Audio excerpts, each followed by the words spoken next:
ಎಲ್ಲರಿಗೂ ನಮಸ್ಕಾರ. ಬನ್ನಿ, ಈ ವಾರದ ಜ್ಞಾನದೀಪ ಕಾರ್ಯಕ್ರಮದಲ್ಲಿ ಬಾಹ್ಯಾಕಾಶದಲ್ಲಿ ಏನಿದೆ ಬಗ್ಗೆ ತಿಳ್ಕೊಳ್ಳೋಣ ಮತ್ತೆ ಚರ್ಚೆ ಮಾಡೋಣ. ಬಾಹ್ಯಾಕಾಶದಲ್ಲಿ ಏನಿದೆ ಅಂತ ತಿಳ್ಕೊಳ್ಳೋ ಬದಲು ಅದಕ್ಕಿಂತ ಮುಂಚೆ ಬಾಹ್ಯಾಕಾಶ ಅಂದರೆ ಏನು ಅಂತೆಲ್ಲ ತಿಳ್ಕೊಳ್ಳೋಣ. ನಾವು ಇವಾಗ ಎಲ್ಲಿದ್ದೀವಿ? ನಾವೆಲ್ಲರೂ ಭೂಮಿ ಮೇಲೆ ಇದ್ದೀವಿ ಅಲ್ವಾ? ನಿಮ್ಮ ಸುತ್ತಮುತ್ತ ನೀವು ನೋಡಿದ್ರೆ ಗದ್ದೆ ಇರತ್ತೆ, ನದಿಗಳಿರತ್ತೆ, ಕೆಲವು ಜಾಗದಲ್ಲಿ ಮಲೆಗಳು ಇರುತ್ತೆ, ಕೆಲವು ಜಾಗದಲ್ಲಿ ಕೋಟೆಗಳಿರುತ್ತೆ. ಹೌದಾ? ಕಲಬುರ್ಗಿಯಲ್ಲಿ ಕೋಟೆ ಇರುತ್ತೆ. ಇದೆಲ್ಲ ನಾವು ಭೂಮಿಯ ಮೇಲೆ ಇರುವ, ಮೈಮಟ್ಟದ ಮೇಲೆ ಇರುವ ದೃಶ್ಯಗಳು. ಆಯ್ತಾ? ಸೊ ನಾವು ಭೂಮಿ ಮೇಲೆ ಇದ್ದೀವಿ. ಅದೇ ತರ ಕೆಲವಾರು ನೈಸರ್ಗಿಕ ದೃಶ್ಯಗಳು, ಕೆಲವಾರು ಮನುಷ್ಯನು ಮಾಡಿರೋದು. ಕರೆಕ್ಟಾ ನಾನು ಹೇಳೋದು? ಸೊ ನಾವು ಬಾಹ್ಯಾಕಾಶದಲ್ಲಿ ಏನಿದೆ ಬಗ್ಗೆ ಮುಕ್ಕಾಲು ಭಾಗ ನೈಸರ್ಗಿಕ ಇರೋ ದೃಶ್ಯಗಳನ್ನ ನೋಡೋಣ. ಮನುಷ್ಯನ್ ಮಾಡಿರೋದು ಇನ್ನೊಂದು ಸತಿ ನೋಡೋಣ. ಭೂಮಿಯನ್ನ ನಾವು ಏನು ಒಂದು ಗೋಲಾಗಿದೆ ಅಂತೀವಿ. ಹಂಗಂದ್ರೆ ಭೂಮಿಯ ಹೊರಕಾಲ ಅಂದ್ರೆ ಭೂಮಿಯ ಮೇಲೆ ಇರೋ ದೃಶ್ಯ ಅನಂತವಾ ಅಂತ ನೀವು ಕೇಳಿದ್ರೆ, ಈ ಪ್ರಶ್ನೆಗೆ ಉತ್ತರ ಕೊಡುವ ಮೊದಲು ಆಕಾರ, ಗಾತ್ರಗಳು ಮತ್ತೆ ವಕ್ರತೆ ಅಂದ್ರೆ ತಿರುವು ಅಂತ ಹೇಳ್ಬೋದು, ಕರ್ವೇಚರ್ ಅಂತೀವಿ. ಅದರ ಬಗ್ಗೆ ಸ್ವಲ್ಪ ತಿಳ್ಕೊಳ್ಳೋಣ. ನೀವು ಎಲ್ಲರೂ ಒಂದು ಟೆನ್ನಿಸ್ ಬಾಲ್ ಅನ್ನ ನೋಡಿರ್ತೀರ, ಹೌದಾ? ಅದು ತ್ರಿಜ್ಯ ಅಂದ್ರೆ ರೇಡಿಯಸ್ ಅಂತೀವಿ, ಒಂದು 3 ಸೆಂಟಿಮೀಟರ್. ಅಂದರೆ ಒಂದು ಕೈಯಲ್ಲಿ ಹಿಡ್ಕೊಳ್ಳೋ ಅಂತದ ಬಾಲ್ ಅದು. ಸೊ ಇಷ್ಟು ಇರತ್ತೆ ಅಷ್ಟೇ ಟೆನ್ನಿಸ್ ಬಾಲ್ ಅಂದ್ರೆ, ಹೌದಾ? ಇವಾಗ ನೆಕ್ಸ್ಟ್ ಒಂದು ಬಲೂನ್ ಇಷ್ಟೇ ಇರತ್ತೆ ಟೆನ್ನಿಸ್ ಬಾಲ್. ಒಂದು ನೆಕ್ಸ್ಟ್ ಇನ್ನೂ ಸ್ವಲ್ಪ ದೊಡ್ಡದು ಅಂದ್ರೆ ಬಲೂನು ನೋಡಿರ್ತೀರಾ ನೀವು. ಬಲೂನ್ ಇಷ್ಟು ದೊಡ್ಡದಾಗಿರುತ್ತೆ. ಅದರ ತ್ರಿಜ್ಯ ಅಂದ್ರೆ ರೇಡಿಯಸ್ ಅಂದ್ರೆ ಕೇಂದ್ರ ಬಿಂದುವಿಂದ ಎಂಡ್ ವರೆಗೂ, ಸರ್ಫೇಸ್ ವರೆಗೂ ಇರೋದು ತ್ರಿಜ್ಯ ಅಂತೀವಿ, ರೇಡಿಯಸ್ ಅಂತೀವಿ. ಅದರ ತ್ರಿಜ್ಯ ಒಂದು 6 ಸೆಂಟಿಮೀಟರ್ ಅಂತ 7 ಸೆಂಟಿಮೀಟರ್ ಇರತ್ತೆ, ಹೌದಾ? ಇವಾಗ ಇನ್ನೂ ದೊಡ್ಡ ಗಾತ್ರಗಳಿಗೆ ಹೋದ್ರೆ ಒಂದು ಬಾಣಲಿ ತಗೋಬಹುದು ನೀವು. ಬಾಣಲಿಯನ್ನ ತಿರುಗಿಸಿ ಹಾಕಿದ್ರೆ ಮೇಲೆಯಿಂದ ನೋಡಕ್ಕೆ ಅದು ಒಂದು ಗೋಲಾಗೆ ಕಾಣುತ್ತೆ, ಆದ್ರೆ ಪೂರ್ತಿ ಗೋಲ ಇಲ್ಲ ಅಲ್ವಾ? ಅದು ಏನೋ ಗೋಲನ್ನ ಕಟ್ ಮಾಡಿದಂಗೆ ಇದೆ. ನಾನು ಹೇಳೋದಕ್ಕಾರೆ ಒಪ್ಕೋತೀರಾ? ಸೊ ಇವಾಗ ಈ ಬಾಣಲಿ ಇನ್ನೂ ಸ್ವಲ್ಪ ದೊಡ್ಡದು, ಒಂದು 30 ಸೆಂಟಿಮೀಟರ್, ಒಂದು ಅಡಿಯಷ್ಟು ತ್ರಿಜ್ಯ ಇರ್ಬೋದು, ಇಲ್ಲ ಅದಕ್ಕಿಂತಲೂ ದೊಡ್ಡದು ಇರ್ಬೋದು. ಆದರೆ ಒಂದು ರೌಂಡ್ ಅನ್ನ ಸ್ವಲ್ಪ ಕಟ್ ಮಾಡಿದ್ರೆ ಅದು ಹೆಂಗಿದೆಯೋ ಅದು ಬಾಣಲಿನ ಆಕಾರ. ಇದನ್ನ ನಾವು ಇಂಗ್ಲಿಷ್ ಅಲ್ಲಿ ಆರ್ಕ್ ಅಂತೀವಿ. ಈ ತಿರುಗಿಸಿರೋ ಬಾಣಲಿಯಲ್ಲಿ ಒಂದು ಊಹಿಸ್ಕೊಳ್ಳೋಣ.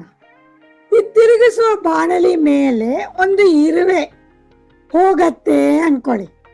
ಆ ಇರುವೆಗೆ ಈ ತಿರುಗಿಸಿರೋ ಬಾಣಲಿ ಮೇಲೆ ಹೋಗುವಾಗ ಅದು ಇರುವೆ 2 ಮಿಲಿಮೀಟರ್ ಅಷ್ಟೇ, ಆದ್ರೆ ಬಾಣಲಿ 1 ಅಡಿಯಷ್ಟು ತ್ರಿಜ್ಯ, ಅಂದ್ರೆ ಡಯಾಮೀಟರ್ ನೋಡಿದ್ರೆ 2 ಅಡಿ ಇರ್ಬೋದು.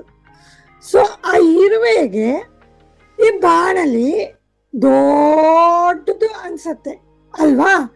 ಅದಕ್ಕೆ ತಿರುವೇ ಇಲ್ಲ ಅಂತ ಅನಿಸ್ಬಹುದು. ಹೇಳೋದು ಕರೆಕ್ಟಾ? ಅದೇ ತರ ನಮಗೆ ಭೂಮಿ ಅಷ್ಟು ದೊಡ್ಡದು, ನಾವು ಎಲ್ಲ ಕಡೆ ಯಾವ ಕಡೆ ನೋಡಿದ್ರು ನಮ್ಗೆ ಆ ತಿರುವು ಕಾಣಿಸೋದಿಲ್ಲ. ಯಾಕೆ ಅಂದ್ರೆ ನಾವು ಭೂಮಿಯ ಅಳತೆಗಿಂತ ತುಂಬಾ ತುಂಬಾ ತುಂಬಾ ಚಿಕ್ಕವರು. ಅದಕ್ಕೋಸ್ಕರ ನಮ್ಗೆ ಭೂಮಿ ಒಂದು ಅನಂತವಾದ ಫ್ಲಾಟ್ ಮೈಮಟ್ಟ ಅಂತ ಅನ್ಸುತ್ತೆ. ಇವಾಗ ನಾನು ಹೇಳಿದ್ದೆ ಅಲ್ಲ, ನಾವು ತುಂಬಾ ಚಿಕ್ಕವರು. ನಮ್ಮ ಹೈಟು ಏನೇ ಆದ್ರೂ 1.5 ಮೀಟರ್ ಇಂದ 2 ಮೀಟರ್ ಇರ್ಬೋದು. ಇವಾಗ ನಾವು ಮೈಸೂರಿಂದ ಸರಗೂರು ಅಂದ್ರೆ 55 ಕಿಲೋಮೀಟರ್ ಅಳತೆ ನಮ್ಮಿಂದ ಮಾಡ್ಬೇಕು ಅಂದ್ರೆ ನಾವು ಮಲಿಕೊಂಡ್ರು ನಮ್ಮಷ್ಟು ಒಂದು 4,000 ಜನ ಇದ್ರೆ ಮೈಸೂರಿಂದ ಸರಗೂರಿಗೆ ಮತ್ತೆ ನಾವೇ ಇಂಚ್ ಟೇಪ್ ತರ ಮಲಿಕೋಬಹುದು. ಹೌದಾ? ಸೊ ಭೂಮಿ ಅಷ್ಟು ದೊಡ್ಡದು. ಸೊ 55 ಕಿಲೋಮೀಟರ್ಗೆ 4,000 ಜನ ಅಂದ್ರೆ ಇನ್ನು ಕರ್ನಾಟಕ ಅಷ್ಟು ಎಷ್ಟು ದೊಡ್ಡದು, ಇನ್ನು ಭಾರತ ಅಷ್ಟು ಎಷ್ಟು ದೊಡ್ಡದು, ಆಮೇಲೆ ಪೂರ್ತಿ ಭೂಮಿ ಎಷ್ಟು ದೊಡ್ಡದಾಗಿ ಇರ್ಬೇಕು ಅಲ್ಲವಾ? ಇವಾಗ ಇದನ್ನ ಒಂದು 3,000 ವರ್ಷ ಮುಂಚೆನೆ ವಿಜ್ಞಾನಿಗಳು ಒಂದು ಅಪ್ರಾಕ್ಸಿಮೇಟ್ ಆಗಿ ಅಳತೆ ಮಾಡಿದ್ರು ಭೂಮಿಯನ್ನ. ಹೇಗೆ? ನೆರಳು ಒಂದು ಕಡೆ ಮೇಲೆಯಿಂದ ಬಿದ್ರೆ ಇನ್ನೊಂದು ಕಡೆ ಸ್ವಲ್ಪ ಟಿಲ್ಟೆಡ್ ಆಗಿ ಇದೆ ಅಂತ, ಅದನ್ನು ನೋಡ್ಕೊಂಡು ಎರಡು ಜಾಗಕ್ಕೂ ಡಿಸ್ಟೆನ್ಸ್ ನೋಡ್ಕೊಂಡು ಇದು ಭೂಮಿ ಫ್ಲಾಟ್ ಆಗಿ ಇಲ್ಲ ಅಂತ ತಿಳ್ಕೊಂಡ್ರು. ಆದರೆ ಇವಾಗ ನಮಗೆ ಭೂಮಿಯನ್ನ ನಾವು ಉಪಗ್ರಹಗಳಿಂದ ಚಿತ್ರಣೆ ಮಾಡ್ಕೊಳ್ಳಬಹುದು. ಎಡಗಡೆ ಇರೋ ಚಿತ್ರ ನಾಸಾನ ಉಪಗ್ರಹದಿಂದ ಸ್ವಲ್ಪ ಮೇಲೆ ಅಷ್ಟೇ, ಭೂಮಿಯಿಂದ ಸ್ವಲ್ಪ ಮೇಲೆ ಇದ್ರೆ ಬರೀ ತಿರುಗಿಸಿರೋ ಬಾಣಲಿ ತರ ಕಾಣಿಸುತ್ತೆ ನೋಡಿ ಎಡದಲ್ಲಿ. ಆದ್ರೆ ಬಲದ ಚಿತ್ರ ನೋಡಿದ್ರೆ ಇನ್ನೂ ದೂರ ಹೋಗಿ ನಮ್ಮ ಭಾರತದ ಇನ್ಸ್ಯಾಟ್ 3DR ಅಂತೀವಿ ಅಲ್ವಾ, ಆ ಉಪಗ್ರಹ ಚಿತ್ರವನ್ನ ತೆಗೆದಿದೆ. ಇದು ಪೂರ್ತಿ ಭೂಮಿ ಕಾಣಿಸುತ್ತದೆ. ಆಕಾಶದಲ್ಲಿ ಮೋಡಗಳೆಲ್ಲ ಇವೆ, ಆದರೆ ಇದು ನಮ್ಮ ಸೌತ್ ಇಂಡಿಯಾ ಮತ್ತೆ ಇಲ್ಲಿ ಸಿಲೋನ್ ಕಾಣಿಸ್ತಾ ಇದೆ. ಗೊತ್ತಾಯ್ತಾ? ಸೊ ಇವಾಗ ನಮಗೆ ಉಪಗ್ರಹದಿಂದ ಪೂರ್ತಿಯಾಗಿ ಕಾಣಿಸುತ್ತದೆ ಏನು ಅಂದ್ರೆ ಈ ಭೂಮಿ ಗೋಲಾಗಿ ಇದೆ, ರೌಂಡ್ ಆಗಿ ಇದೆ ಅಂತ. ಅದನ್ನ ಸ್ಫಿಯರ್ ಅಂತೀವಿ ಇಂಗ್ಲಿಷ್ ಅಲ್ಲಿ. ಆಯ್ತಾ? ಇವಾಗ ಭೂಮಿಯನ್ನ ಅಳತೆ ನೋಡೋಣ. ಭೂಮಿಯ ತ್ರಿಜ್ಯ ಎಷ್ಟು ಅಂದ್ರೆ 6,371 ಕಿಲೋಮೀಟರ್. ಅಂದ್ರೆ ನಾವು ಸ್ವಲ್ಪ ತಿಳ್ಕೊಳಕ್ಕೆ 6,400 ಕಿಲೋಮೀಟರ್ ಅನ್ಕೊಳ್ಳೋಣ, ಸ್ವಲ್ಪ ಅಪ್ರಾಕ್ಸಿಮೇಷನ್ ಅಂತೀವಿ ಅಲ್ವಾ, 6,400 ಕಿಲೋಮೀಟರ್. ಸೊ ನಾನೇನ್ ಹೇಳಿದೆ, ಮೈಸೂರಿಂದ ಸರಗೂರಿಗೆ 55 ಕಿಲೋಮೀಟರ್. ಇದು 100ಕ್ಕೂ ಹೆಚ್ಚು ಪಟ್ಟ ಇದೆ ಭೂಮಿಯ ತ್ರಿಜ್ಯ ಮಾತ್ರ. ಆಯ್ತಾ? ಭೂಮಿ ತುಂಬಾ ದೊಡ್ಡದು. ಅದರಿಂದ ನಾವು ಅದರ ಮೇಲೆ ಇರುವಾಗ ನಮಗೆ ಅದರ ತಿರುವು, ಅದರ ವಕ್ರ ಎಲ್ಲ ಕಾಣಿಸೋದಿಲ್ಲ. ಆದರೆ ನಾವು ಒಂದು ಸಮುದ್ರದ ಪಕ್ಕದಲ್ಲೋ ಒಂದು ದೊಡ್ಡ ನದಿ ಪಕ್ಕದಲ್ಲೋ ನಿಂತ್ಕೊಂಡ್ರೆ ಅದರ ಅಂತದಲ್ಲಿ ಏನಿದೆ ಅಂತ ಕಾಣಿಸೋದಿಲ್ಲ. ಅಂದ್ರೆ ಆಕಾಶ ಮತ್ತೆ ಸಮುದ್ರ ಜೊತೆಗೆ ಸೇರ್ತಾ ಇದೆ ಅನ್ನೋ ತರ ಕಾಣಿಸುತ್ತೆ ಅಷ್ಟೇ ನಮ್ಗೆ. ಆಯ್ತಾ? ಸೊ ಉಪಗ್ರಹಗಳಿಂದ ಇದನ್ನ ಲೆಕ್ಕ ಹಾಕೋಬಹುದು. ಸೊ ಭೂಮಿಯ ಮೇಲೆ ಏನಿದೆ, ಇವಾಗ ಭೂಮಿ ನಾವು ಮೈಮಟ್ಟದ ಮೇಲೆ ನೋಡಿದ್ವಿ. ಭೂಮಿಯ ಮೇಲೆ ಏನಿದೆ, ಮೇಲೆ ವಾಯುಮಂಡಲ ಇದೆ, ಅಂದ್ರೆ ಅಟ್ಮಾಸ್ಫಿಯರ್ ಅಂತೀವಿ. ವಾಯುಮಂಡಲದಲ್ಲಿ ಬೇರೆ ಬೇರೆ ಪದರಗಳು ಇವೆ. ಅಂದ್ರೆ ಯಾಕೆ ಪದರಗಳು? ಯಾಕೆ ಅಂದ್ರೆ ಒಂದೊಂದು ಪದರನು ಅದರ ತಾಪಮಾನ ಮತ್ತೆ ಅದರ ಒತ್ತಡ ಎಲ್ಲ ಬೇರೆ ಬೇರೆ ಆಗಿರುತ್ತೆ. ಅದರ ಮೇಲೆ ಬೇರೆ ಬೇರೆ ಪದರಗಳು ಮಾಡಿದ್ದಾವೆ ವಿಜ್ಞಾನಿಗಳು. ಟ್ರೋಪೋಸ್ಫಿಯರ್, ಸ್ಟ್ರಾಟೋಸ್ಫಿಯರ್, ಮ್ಯಾಗ್ನೆಟೋಸ್ಫಿಯರ್, ಮೀಸೋಸ್ಫಿಯರ್ ಅಂತ. ಸೊ ಮೇಲೆ ಹೋಗ್ತಾ ಹೋಗ್ತಾ ಹೋಗ್ತಾ ಈ ವಾತಾವರಣದ ಒತ್ತಡ ಕಮ್ಮಿ ಆಗ್ತಾ ಹೋಗುತ್ತೆ, ಮತ್ತೆ ತಾಪಮಾನ ಬೇರೆ ಬೇರೆ ಆಗಿ ಹೋಗುತ್ತೆ. ಅಂದ್ರೆ ಕೆಲವು ಜಾಗ ತನಕ ತಣ್ಣಗಾಗತ್ತೆ, ಆಮೇಲೆ ಸ್ವಲ್ಪ ಹೀಟ್ ಆಗತ್ತೆ, ಕೊನೆಯಲ್ಲಿ ತುಂಬಾ ತಣ್ಣಗ ಆಗತ್ತೆ. ನೀವು ಈ ಪದರಗಳಲ್ಲಿ ಓಝೋನ್ ಲೇಯರ್ ಅಂತ ಕೆಲವಾರು ಜನ ಕೇಳಿರ್ಬಹುದು. ಯಾಕೆ ಅಂದ್ರೆ ಓಝೋನ್ ಲೇಯರ್ ಸೂರ್ಯನಿಂದ ಬರುವ ನೇರಳ ಅತೀತ ಕಿರಣಗಳಿಂದ ಅಂದ್ರೆ ಅಲ್ಟ್ರಾ ವಯಲೆಟ್ ರೇಸ್ ಅನ್ನ ತಡೆಯುತ್ತದೆ. ಅದರಿಂದ ನಮಗೆ ಸ್ಕಿನ್ ಕ್ಯಾನ್ಸರ್ ಬರೋದಿಲ್ಲ. ಈ ಓಝೋನ್ ಲೇಯರ್ ಇಲ್ಲದೆ ಇದ್ರೆ ನಮಗೆ ಎಲ್ಲ ಸ್ಕಿನ್ ಅಲ್ಲಿ ಈ ಅಲ್ಟ್ರಾ ವಯಲೆಟ್ ರೇಸ್ ಬಂದು ನಮಗೆ ಕ್ಯಾನ್ಸರ್ ಬರುತ್ತೆ. ಓಕೆ, ಸೊ ನಾನು ಹೇಳಿದ್ದೆ ಅಲ್ಲ ವಾಯುಮಂಡಲ ಇದೆ ಅಂತ. ಆದ್ರೆ 100 ಕಿಲೋಮೀಟರ್ ನಮ್ಮ ಭೂಮಿಯ ಸರ್ಫೇಸ್ ಅಂದ್ರೆ ಮೈಮಟ್ಟದ ಮೇಲೆ 100 ಕಿಲೋಮೀಟರ್ ತನಕ ಮೇಲೆ ಹೋದ್ರೆ ಅಲ್ಲಿ ವ್ಯಾಕ್ಯೂಮ್ ಅಂದ್ರೆ ನಿರ್ವಾತ ಅಂತ ಹೇಳ್ತೀವಿ. ಸೊ ಅಲ್ಲಿ ಒಂದು ಶತಕೋಟಿ ಮಟ್ಟ ಕಡಿಮೆ ಒತ್ತಡ ಇದೆ. ಸೊ 100 ಕಿಲೋಮೀಟರ್ ಮೇಲೆ ಅದನ್ನ ಬಾಹ್ಯಾಕಾಶ ಅಂತೀವಿ.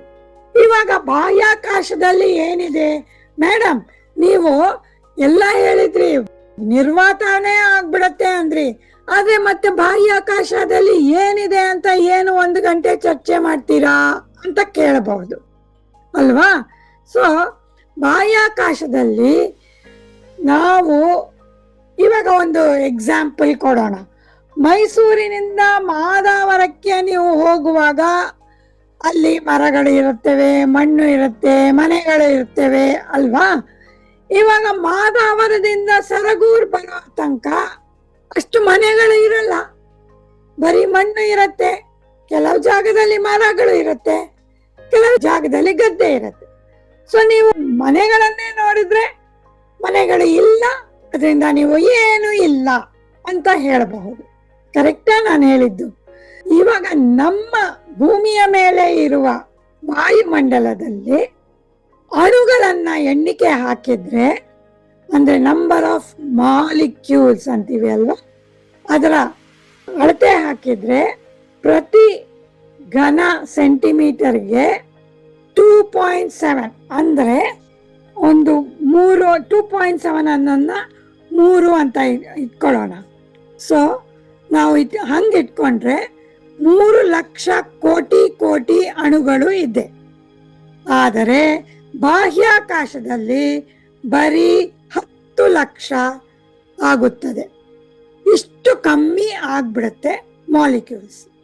ಅದೇ ತರ ಅದನ್ನೇ ಬಾಹ್ಯಾಕಾಶ ನಿರ್ವಾತ ಅಂತ ಹೇಳ್ತೀವಿ.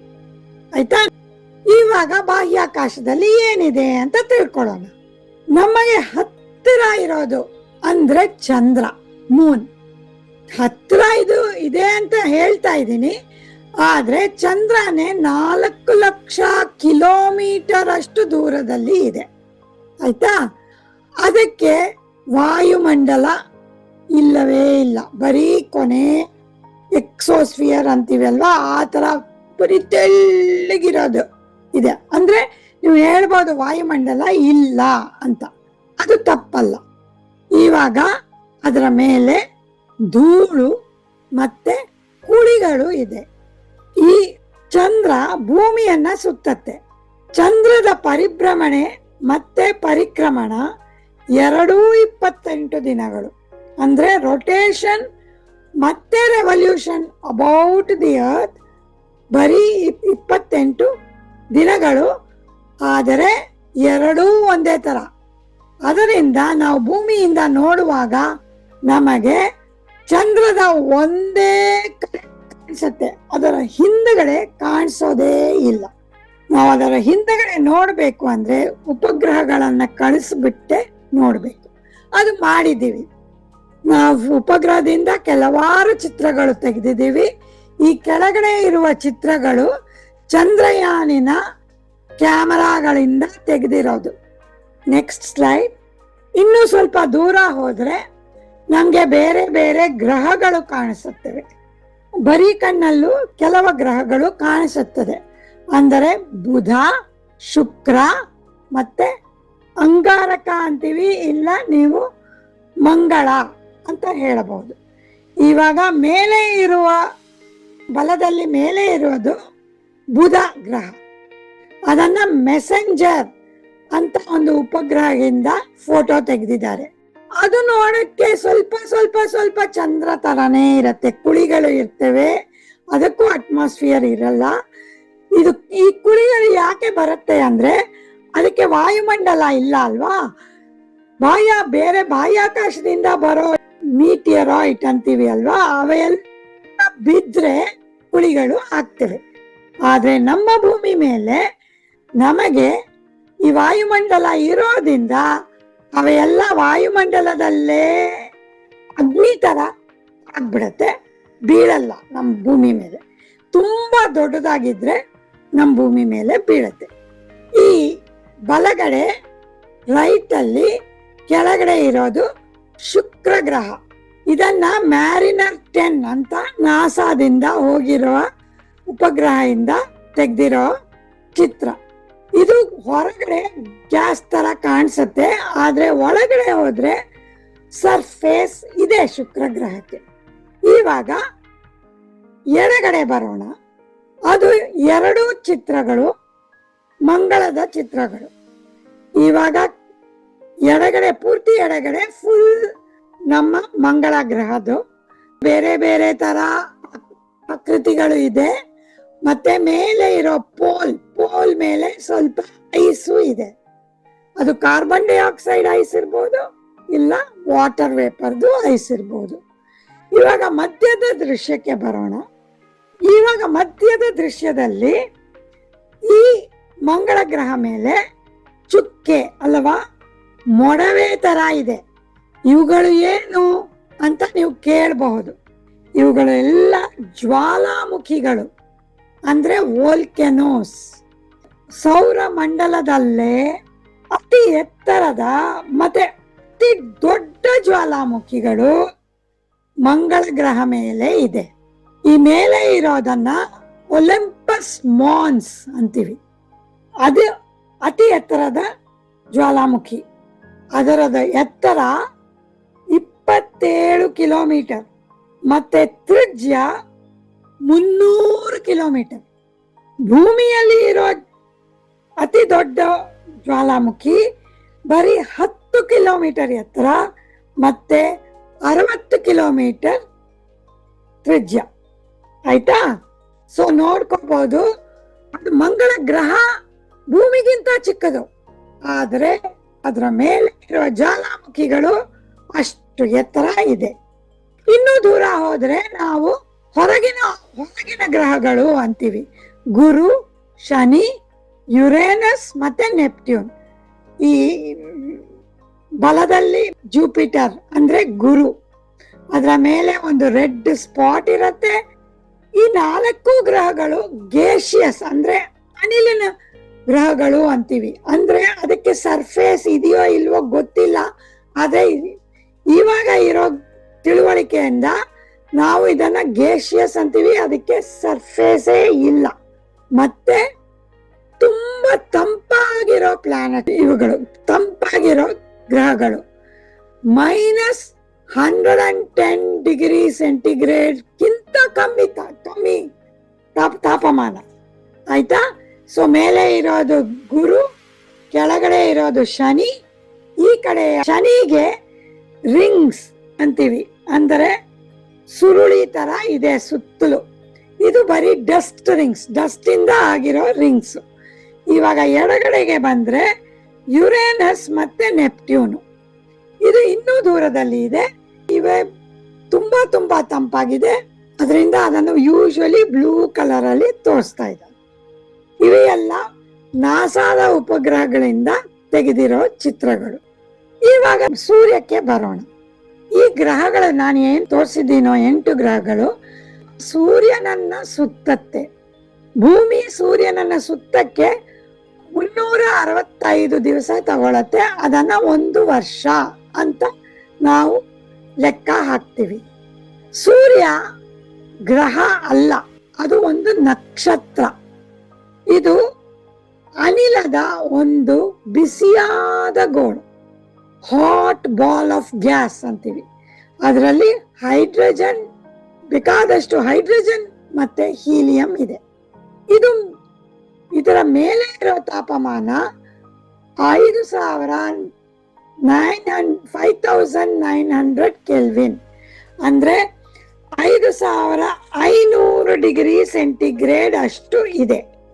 ಸೂರ್ಯದ ಒಳಗೆ ತಾಪಮಾನ 1,000,000,000 ಡಿಗ್ರಿ ಸೆಂಟಿಗ್ರೇಡ್.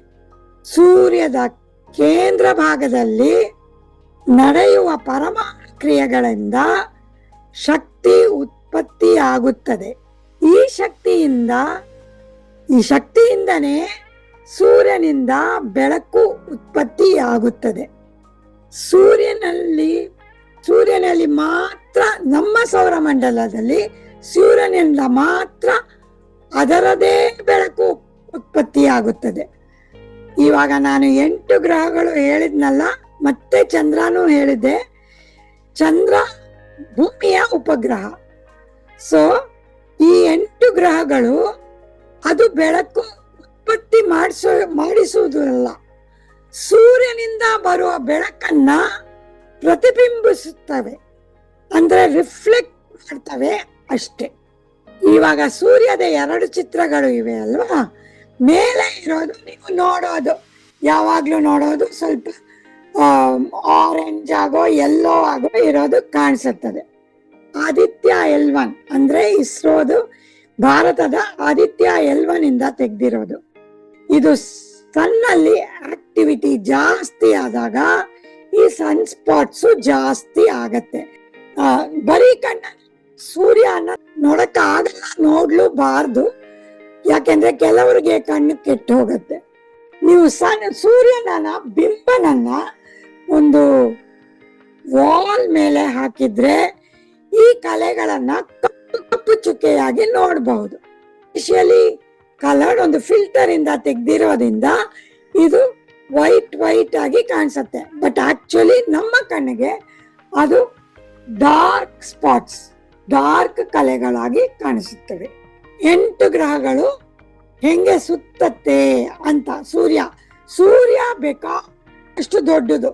ಸೂರ್ಯನೇ ಈ ಗ್ರಹಗಳಿಗಿಂತ ಎಲ್ಲ ತುಂಬಾ ತುಂಬಾ ತುಂಬಾ ದೊಡ್ಡದು. ಸೊ ಗ್ರಹಗಳೆಲ್ಲ ಹಿಂಗೆ ಸುತ್ತತ್ತೆ, ಸೂರ್ಯನನ್ನ ಸುತ್ತತ್ತೆ. ಆಯ್ತಾ? ಇವಾಗ ಆಕಾಶದಲ್ಲಿ ಕೆಲವಾರು ನಕ್ಷತ್ರಗಳು ಇವೆ. ಅದರಲ್ಲಿ ಸೂರ್ಯ ಬರೀ ಒಂದು ಸಾಮಾನ್ಯ ನಕ್ಷತ್ರ ಅಷ್ಟೇ. ಇನ್ನು ಹೆಚ್ಚು ಬಿಸಿಯಾದ ನಕ್ಷತ್ರಗಳು ಇವೆ, ಅವೇ ನೀಲಿಯಾಗಿ ಕಾಣಿಸುತ್ತದೆ. ನೋಡಿ, ನೀವು ಈ ಪಕ್ಕದ ಚಿತ್ರದಲ್ಲಿ ನೋಡಬಹುದು. ಕೆಳಗಡೆ ಇರುವ ನಕ್ಷತ್ರ ತುಂಬಾ ನೀಲಿಯಾಗಿ ಇದೆ ನೋಡಿ. ಇದು ತುಂಬಾ ಬಿಸಿಯಾದ ನಕ್ಷತ್ರ. ಅಂದ್ರೆ ನಾನು ಹೇಳಿದ್ದೆ ಸೂರ್ಯ 5500 ಡಿಗ್ರಿ ಸೆಂಟಿಗ್ರೇಡ್ ಅಂತ. ಇದು ಒಂದು 10,000ಕ್ಕಿಂತ ಮೇಲೆ ಡಿಗ್ರಿ ಸೆಂಟಿಗ್ರೇಡ್ ಇದು. ಮತ್ತೆ ಈ 3 ನಕ್ಷತ್ರ ಮೇಲೆ ಕಾಣಿಸುತ್ತದೆ ಅಲ್ವಾ, ಅವೆಲ್ಲ ಬ್ಲೂ ನಕ್ಷತ್ರ. ಇಲ್ಲೆಲ್ಲ ತುಂಬಾ ಬಿಸಿಯಾದ ನಕ್ಷತ್ರಗಳು ಇವೆ. ಇವಾಗ ನೀವು ಮೇಲೆ ನೋಡಿದ್ರೆ ಒಂದು ಕೆಂಪಗಾಗಿ ಒಂದು ನಕ್ಷತ್ರ ಕಾಣಿಸುತ್ತದೆ ನೋಡಿ. ಅದು ತಂಪಾಗಿರೋ ನಕ್ಷತ್ರ, ಅದರಿಂದ ಅದು ಕೆಂಪಗೆ ಕಾಣಿಸುತ್ತೆ. ಅದರದ್ದು ಟೆಂಪರೇಚರ್ ಒಂದು 4,000 ಡಿಗ್ರಿ ಸೆಂಟಿಗ್ರೇಡ್ ಇರಬಹುದು. ಇದನ್ನ ಬೀಟಲ್ ಗೀಸ್ ಅಂತೀವಿ. ಇದನ್ನ ಆರ್ದ್ರ ನಕ್ಷತ್ರ ಅಂತಾನು ಹೇಳ್ತಾರೆ. ಕಾಣಿಸುತ್ತದೆ ಅಲ್ವಾ ಈ ನಕ್ಷತ್ರದ ಗುಂಪು. ಇದನ್ನ ಒಂದು ಕಾನ್ಸ್ಟಲೇಷನ್ ಅಂತೀವಿ. ಇದು ನಕ್ಷತ್ರಗಳ ಜೋಡಣೆ ಅಷ್ಟೇ. ಯಾಕೆ ನಾನು ಜೋಡಣೆ ಅಂತ ಹೇಳ್ತೀನಿ ಅಂದ್ರೆ, ಈ ಕಾನ್ಸ್ಟಲೇಷನ್ ಅನ್ನ ನೀವು ಬೇರೆ ಬೇರೆ ದಿಕ್ಕಲ್ಲಿ ಬೇರೆ ಬೇರೆ ಕಾನ್ಸ್ಟಲೇಷನ್ ನೋಡಬಹುದು ಆಕಾಶದಲ್ಲಿ ಬರೀ ಕಣ್ಣಲ್ಲೇ. ಆದರೆ ನಿಮಗೆ ಇದು ಒಟ್ಟಿಗೆ ಕಾಣಿಸುತ್ತದೆ ಹೊತ್ತು ಈ ನಕ್ಷತ್ರಗಳೆಲ್ಲ ಒಂದೇ ಜಾಗದಲ್ಲಿ ಇಲ್ಲ. ಒಂದು ಹಿಂದೆ ಇರಬಹುದು, ಒಂದು ಮುಂದೆ ಇರಬಹುದು, ಆದ್ರೆ ನಮಗೆ ಇಲ್ಲಿಂದ ಅದು ಒಟ್ಟಿಗೆ ಕಾಣಿಸುತ್ತದೆ ಅಷ್ಟೇ. ಆಯ್ತಾ? ಇದನ್ನ ತಾರಾಪುಂಜಗಳು ಅಂತ ಹೇಳಬಹುದು.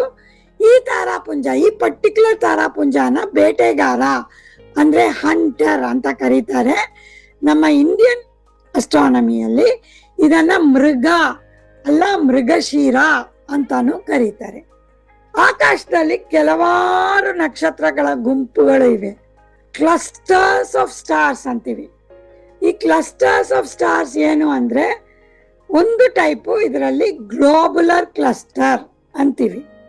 ಇದರಲ್ಲಿ ಈ ಗ್ಲೋಬುಲರ್ ಕ್ಲಸ್ಟರ್ ಅಲ್ಲಿ 10 ಲಕ್ಷ ಅಷ್ಟು ನಕ್ಷತ್ರಗಳು ಇರಬಹುದು.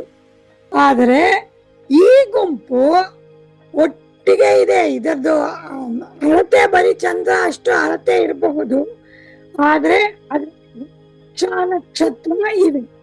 ಗೊತ್ತಾಯ್ತಾ? ಚಂದ್ರನಷ್ಟು ಅಳತೆ ಅಂತ ಹೇಳಂಗಿಲ್ಲ, ಇನ್ನೂ ಸ್ವಲ್ಪ ದೊಡ್ಡದು. ಈ ಗುಂಪಿನಲ್ಲಿ ಇರೋ ನಕ್ಷತ್ರಗಳೆಲ್ಲ ಒಟ್ಟಿಗೆ ಹತ್ರ ಇದ್ದೇವೆ.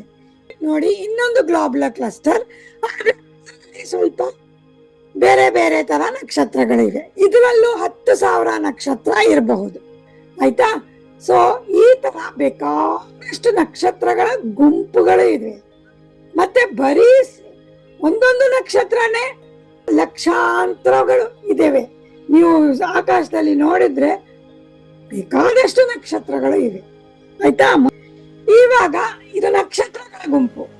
ಇವಾಗ ನಕ್ಷತ್ರ ಅಲ್ಲ ಎಲ್ಲಿ ಇದೆ ಅಂತ ನೀವು ಕೇಳಿದ್ರೆ, ಅವುಗಳು ಒಂದು ನಕ್ಷತ್ರ ಪುಂಜ ಅಂದ್ರೆ ಗ್ಯಾಲಕ್ಸಿ ಅಂತೀವಿ.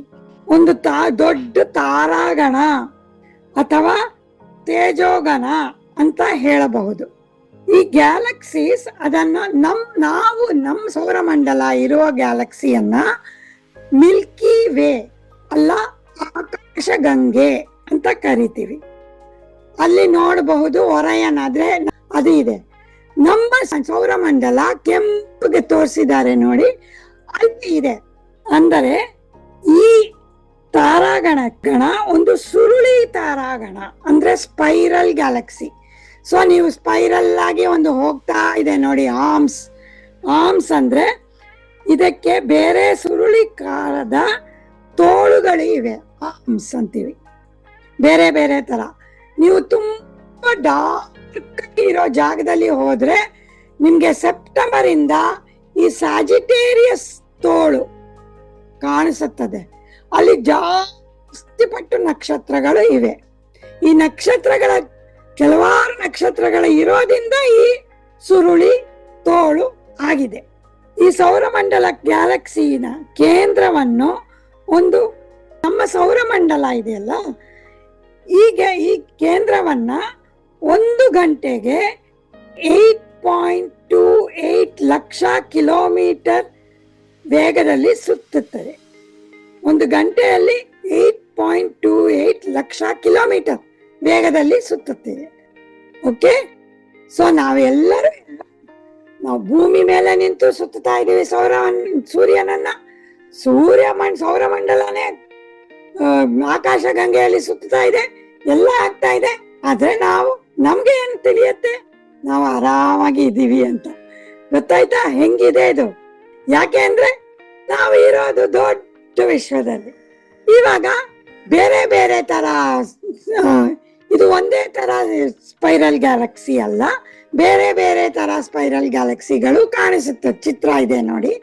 ಇವೆಲ್ಲ ಭಾರತದ ಆಸ್ಟ್ರೋಸ್ಯಾಟ್ ಅಂತ ಇರುವ ಉಪಗ್ರಹದಿಂದ ತೆಗೆದಿರೋದು.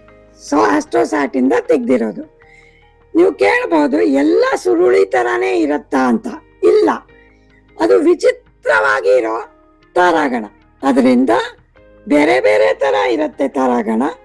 ಅದನ್ನು ಫೋಟೋ ತೆಗಿಬಹುದು. ಧನ್ಯವಾದಗಳು.